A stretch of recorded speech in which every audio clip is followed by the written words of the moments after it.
Family, this is not politics, but a revelation of what God showed me about 2026. Now, 2026 will be a pre-election cleansing season and not a smooth political cycle. So the year will not be about campaigns. It will be about exposure, flashing of sludge, and uncomfortable reforms. These changes will happen before the ballot. Now in Kenya, God has always used people and communities to correct the nation.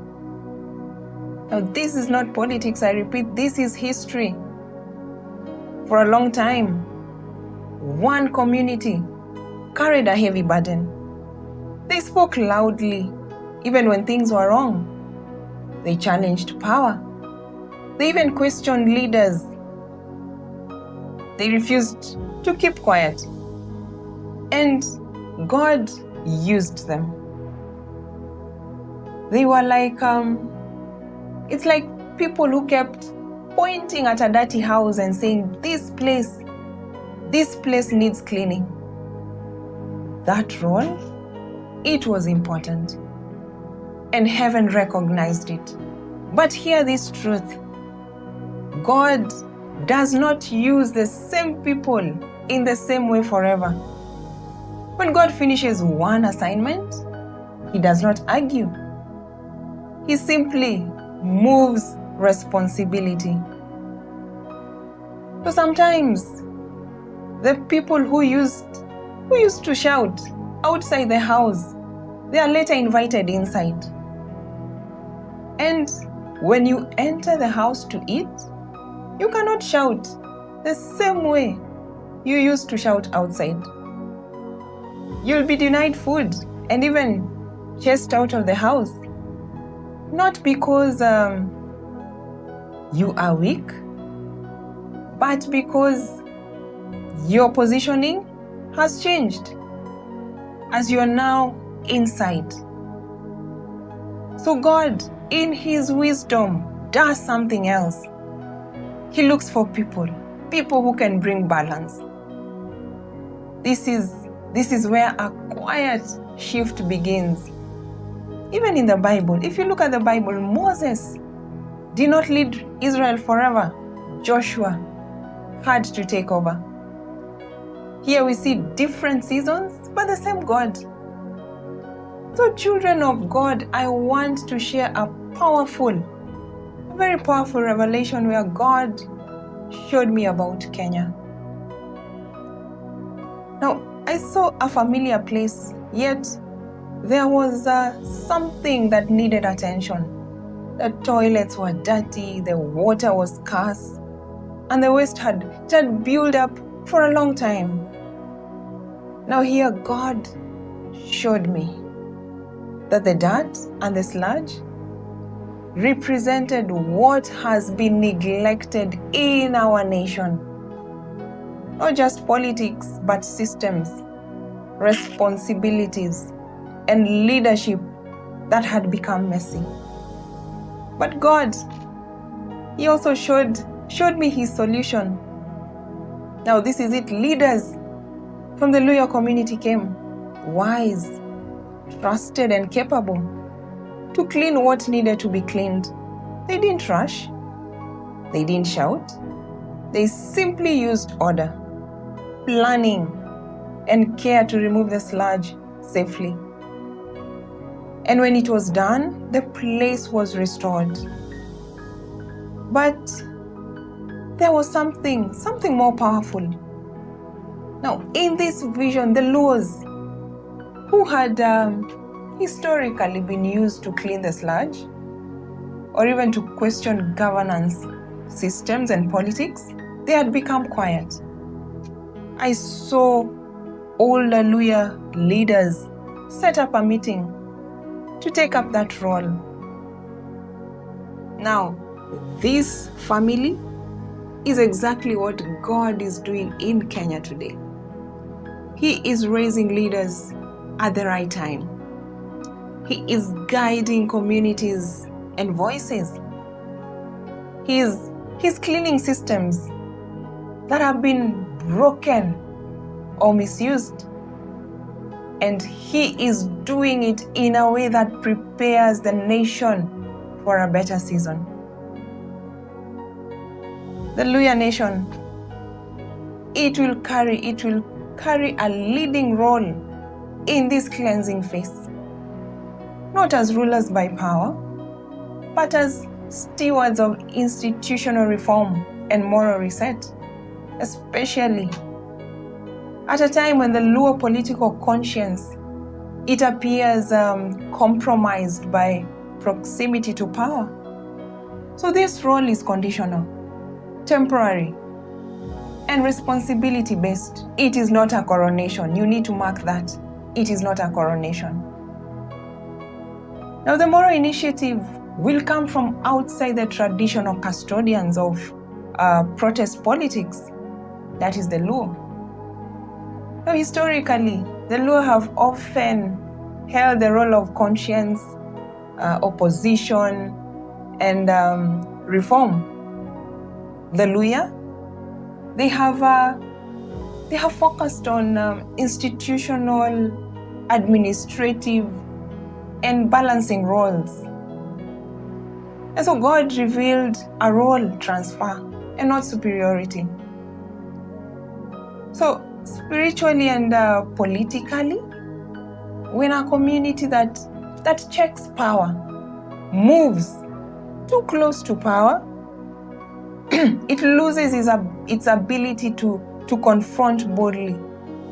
And so the vision I had does not say the Luos are wrong to engage government. It says they are not positioned to lead the cleansing right now. And that is why they were not pumping corruption out of the system in the vision.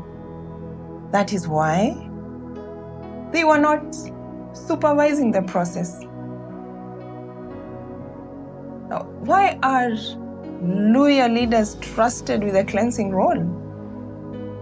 Now, spiritually, this phase requires calm hands and not fiery tongues. Cleansing systems it's not done by slogans. It is done by process, institutions, patience, and credibility. Now, this aligns prophetically with Luhya political temperament, especially in transitional seasons. Prophetically, this means the loudest voices may not lead the reform. It means the quiet or neutral may shape political outcomes. It also means communities that seem undecided, they now may become moral referees later. You can even see that right now in Kenya, something very interesting is happening. Communities that were once on the outside looking in, they are now choosing to engage with government in new ways. Not just protesting or even resisting, but talking, negotiating, and even evaluating what works for their people. A group of Luo professionals will openly say their community wants to critically reassess politics. They will want to work constructively with current regime for development and peace ahead of 2027.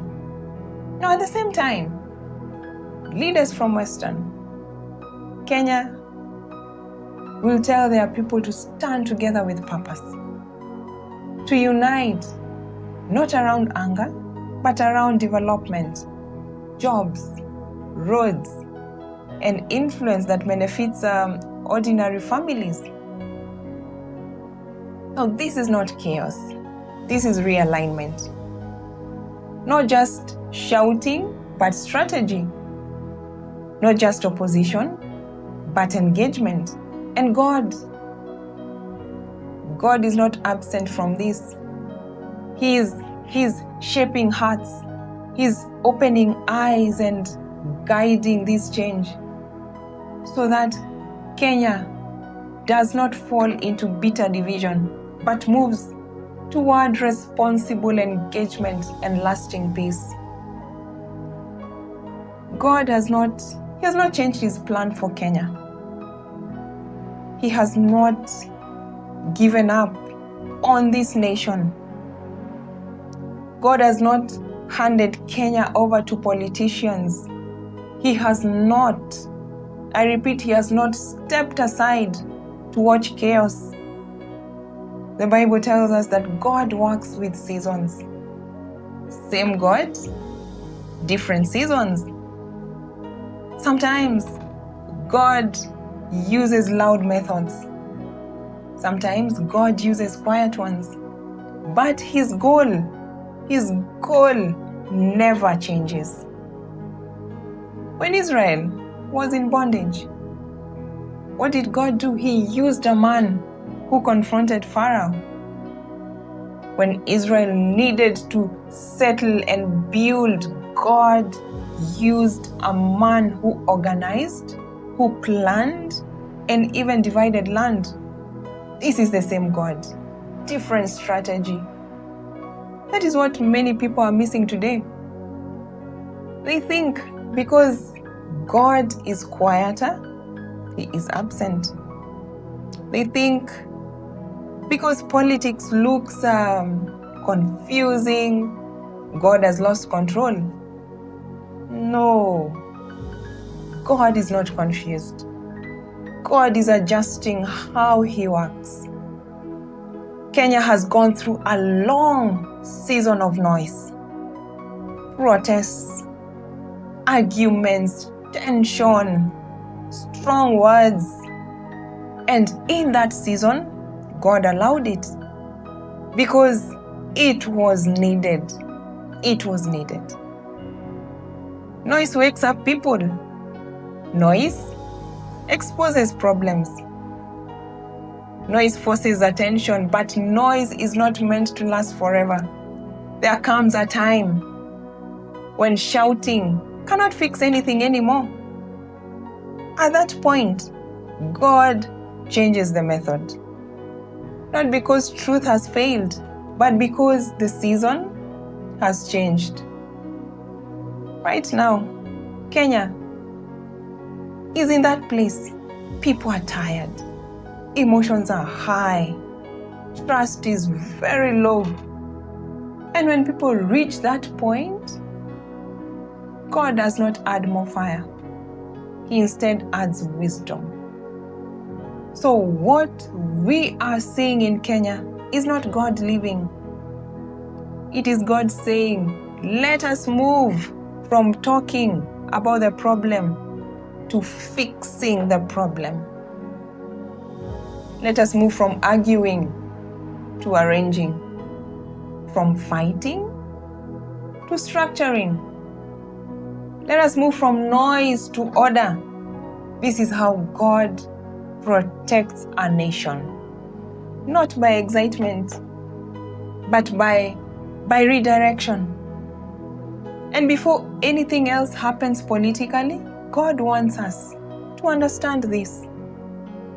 That Kenya is still in his hands. It is still in his hands. There is something we must understand about God. God does not waste people. God does not misuse communities. God does not raise voices by accident. And so when a system becomes stubborn, God raises strong voices. When leaders refuse to listen, God allows agitation. When injustice becomes normal, God allows confrontation. Now, this is not rebellion. This is God applying pressure. For many years, Kenya needed pressure. Some people had to shout. Some had to confront power. Some had to refuse silence, and God used that. That season, it helped Kenya to expose problems, to question authority, to wake the nation up. Without that pressure, many things would have remained hidden. But hear this carefully, Kenyans. Pressure is a tool. It is not a home. If pressure stays too long, it begins to damage what it was meant to fix. So God, in His wisdom, knows when to reduce the pressure, because there comes a moment when God says, this voice has done its work, let it rest. Let it enter another role. Not because it failed, but because it succeeded. Now, this is where many people get confused. They think if the voice is quieter, then it has compromised. This is not always. Sometimes God moves a voice from shouting outside to speaking inside. Or at times from confrontation to negotiation. Same people, different responsibility. Now this is where psychology meets wisdom. When people are always fighting, they stop hearing each other. And so God changes that environment so that healing and order can begin. Spiritually, this is very important. God does not correct forever. He corrects until alignment begins. And when alignment starts, He changes the tool. So, if you see a shift in how some groups speak, how they engage government, how they position themselves, do not rush to judge. Do not judge. Ask yourself instead, what season is God moving us into? Because God is not removing truth. He's not. He's just changing how truth works so the nation can survive. This is not confusion. This is divine timing. Think about it. Think about it simply. Just think about this. When a school is messy, shouting may make the problem even obvious. But to fix it, you need people who know how to clean, organize, and even manage the system. God is now raising leaders in this nation and communities who can sit together, discuss, plan, and act wisely. This is not weakness. It is strength under control. It is wisdom instead of emotion. Spiritually, this is also a lesson for us.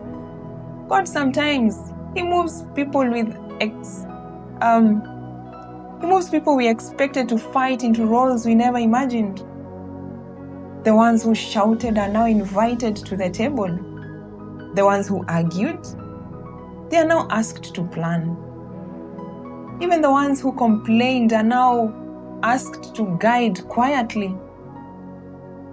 These Kenyans, this is how God protects the nation. By changing who carries responsibility without changing His ultimate plan. Now, psychologically and even politically, it makes sense too. Because when people are tired of noise, they obviously look for calm, competent voices. When systems have been exposed, they look for people who can manage the cleanup. God knows the human heart. He knows the right season for protest and the right season for practical action. Now, think about it. Think about it this way: if a house is full of fire, now shouting alone, it will not save it. You need someone who is calm to bring now the water, organize, and put out the fire safely. So, God raises neutral hands to do the same thing in this nation, to bring order, to prevent chaos. And so spiritually, this is important for all of us because God relies on wisdom. He's always at work, even when it seems so quiet. He moves behind the scenes, arranging hearts, shifting systems, and preparing leaders. So true wisdom is not measured by loud voices or even flashy promises. It is measured by patience, by integrity, and the courage to do what is right, even when it is difficult. Remember, God does not call the loudest. He calls the faithful, the steady, and the wise. Now, finally, this is not a time to cheer tribes. You need to understand that this is not the time to cheer any tribe. This is a time to demand cleansing. Ask your leaders, who is flushing the toilets? And also ask yourself, am I part of the waste or part of the water? And so I would like to call out the intercessors. You need to arise and pray. Pray for this nation, because this nation, it needs prayer warriors who will stand amidst the war. God bless Kenya.